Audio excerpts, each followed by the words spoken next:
பழங்காலத்தில் செல்வமும் சக்தியும் நிறைந்த ஒரு ராஜ்யம் இருந்தது. அந்த ராஜ்யத்தில் கொடூரமான ராஜா இருந்தான். நான் தான் இந்த ராஜ்யத்தின் ராஜா. என் வார்த்தை இங்கு சட்டம். மக்கள் துன்பத்தில் அழுதார்கள்.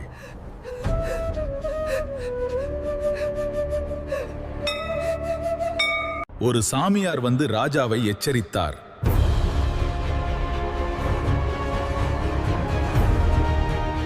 ஆனால் ராஜா கேட்கவில்லை. காலம் கழிந்தது. கர்மா தொடங்கியது. ஒரு நாள் அந்த ராஜாவே தண்ணீர் கேட்டு அலைந்தான். அதே துன்பம் அந்த ராஜாவுக்கே வந்தது. அவன் கண்களில் பயம், இதயத்தில் வருத்தம். அந்த நேரத்தில் அவனுக்கு அந்த சாமியாரின் வார்த்தைகள் நினைவுக்கு வந்தது. கர்மா திரும்பி வந்துவிட்டது. அவன் மண்ணில் முழங்காலிட்டு விழுந்தான். ஆனால் காலம் காத்திருக்கவில்லை.